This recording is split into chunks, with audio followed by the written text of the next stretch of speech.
Bizkaian aurrera egin dute euskararen ezagutza mailan, baina trabatuta jarraitzen dute erabileran. Adituek uste dute ezinbestekoa dela euskara erabiltzeko baldintza egokiak bermatzea eta euskaldunen aktibazio kolektiboa sustatzea. Araban, 14 eta 26 urte artekoen artean 74 dira euskaldunak.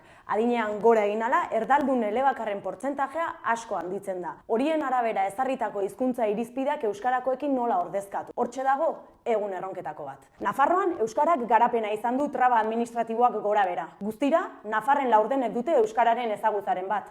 Neurketak egiten hasi zirenetik erregistratu den kopururik handiena. Erabileran datuak ez dira hain baikorrak. Ipar Euskal Herrian hiztunen proportzioa apaldu eta apaldu ari da eta bide beretik segiko duela aurreikusten da. Hizkuntza politikak baikorki eragin du, baina ez da aski izan egoera bestelakotzeko. Gipuzkoan 10-tik 7 badute euskararen ezagutzaren bat. Ezagutza eta gaitasuna dira indargune nagusiak, baina erabileran beheranzko zantzuak ageri dira.